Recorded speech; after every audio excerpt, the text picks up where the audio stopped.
You ever get a letter so ridiculous you have to laugh before you get mad? Yeah, that's exactly how this started. Picture this. I'm just back from checking my Northwest fence line boots, muddy, coffee hot, not a care in the world except maybe deer in the orchard.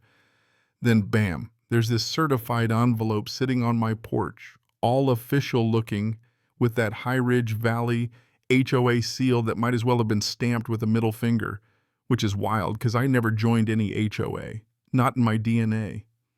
When I pieced together this 40-acre patchwork from 3 old farms, I made damn sure every square inch was outside anyone's reach but mine. No associations, no boards, no neighborhood busybodies peeking over the fence. So I open it, expecting maybe some stray notice about a lost dog or a road closure, and I almost spit my coffee everywhere. According to them, thanks to some provisional regional integration and community interest statutes, which, let's be honest, sounds like legal mad libs, they decided I should transition 60% of my land. For parks, playgrounds, even a damn amphitheater, and I could retain my cottage and a sliver of orchard if I played nice. It wasn't a request, it was an announcement. We'll begin development in 60 days, unless you formalize the transition. Like they'd already packed my bags for me. I read that letter 3 times. Laughed, then got pissed. Called Dana, my old law school buddy up in Atlanta, read it to her. She just said, "That's not just wrong, it's cartoonishly wrong. Are these people high?" That same afternoon, with Dana's help, I put together a reply so sharp it might as well have been a cease and desist on steel paper. Copies of every deed, every survey, every notarized record since the Carter administration. I reminded them politely that no planning board, no court, not even God himself had authority over my land without due process. Sent it certified, emailed, faxed, heck. I even dropped a signed copy in their mailbox just for the fun of it. 5 days later, they pulled into my driveway for a little show and tell. A woman stepped out first, beige pantsuit, sunglasses, a haircut sharp enough to slice bread, flanked by 2 dudes who looked like they lost their real jobs at the mall. Karen Delwayne, president of High Ridge Valley HOA, she announced, like I was supposed to salute. "Mr. Bennett, we received your colorful response. We hoped for more cooperation."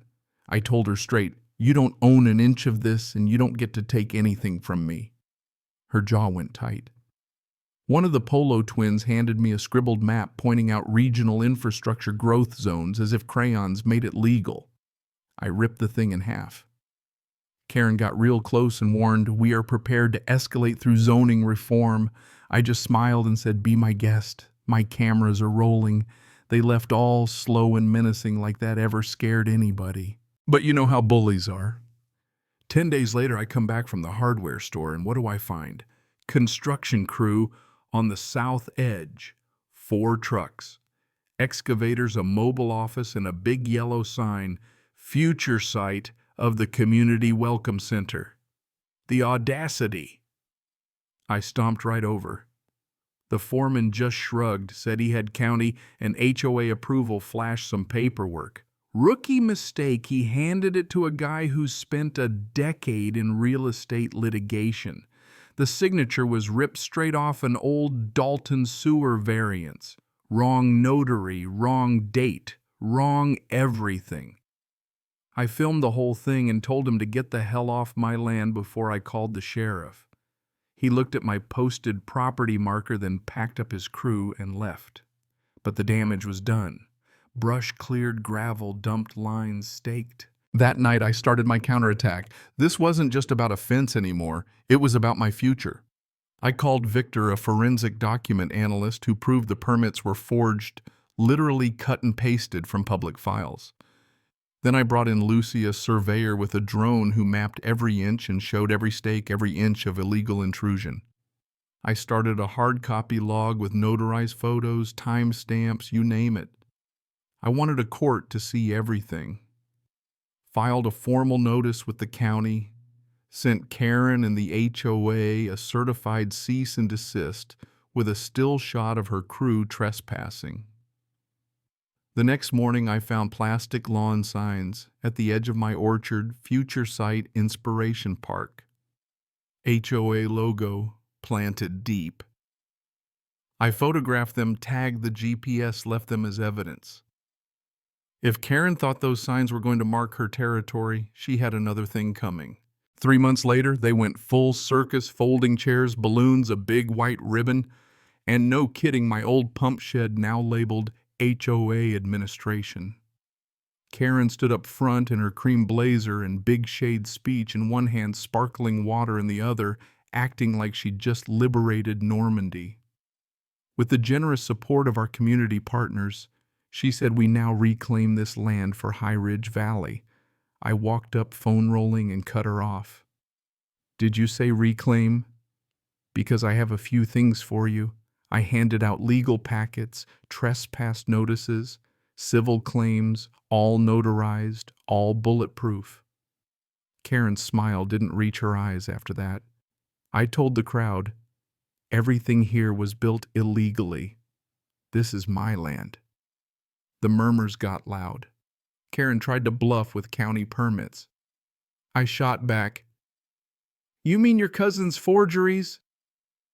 The state's already got them. Her face flushed. My lawsuit was already on its way. After that, things unraveled fast.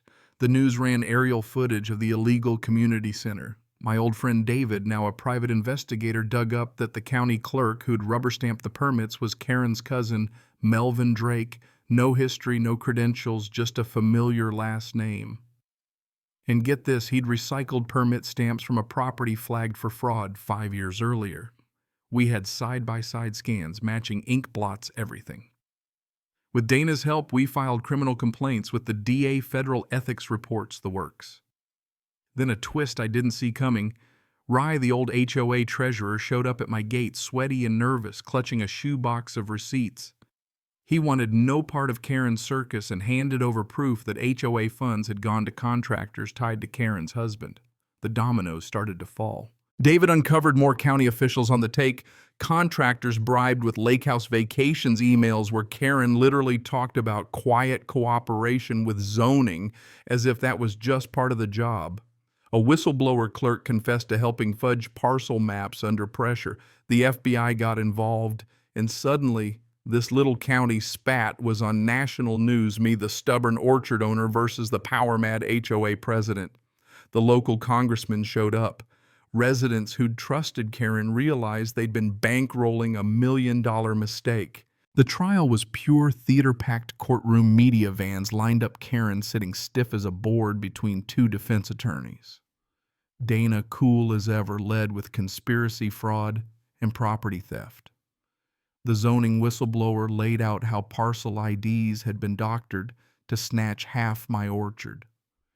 Then Dan Wilcox, the missing contractor, took the stand and admitted Karen gave him a USB drive, said the paperwork was already handled upstairs. Karen blew a gasket, shouting, accusing everyone, cracking in front of the jury. It was over right there. The judge ruled the whole project illegal, ordered everything turned over to me, awarded damages topping $10 million, and froze Karen's assets. You'd think that would be enough, but it kept going. The Gallery of Limits opened in the old community center, now a monument to what happens when arrogance runs wild. Photos documents a timeline of the whole mess open to the public. Some former residents told me they finally felt like the truth mattered again. Karen and her crew faced prison, the county cleaned house, and even the judge joked that arrogance carries a price. I walk the land now, my land, every inch of it, knowing not just what it's worth, but what it cost to defend it. But let me ask you, was it justice or just revenge with a better lawyer? That's what folks around here still debate. Drop your thoughts in the comments. Was I right to fight? Did the HOA deserve what they got? Let's hear it. Because if we don't draw the line somewhere, somebody else will try to move it for us.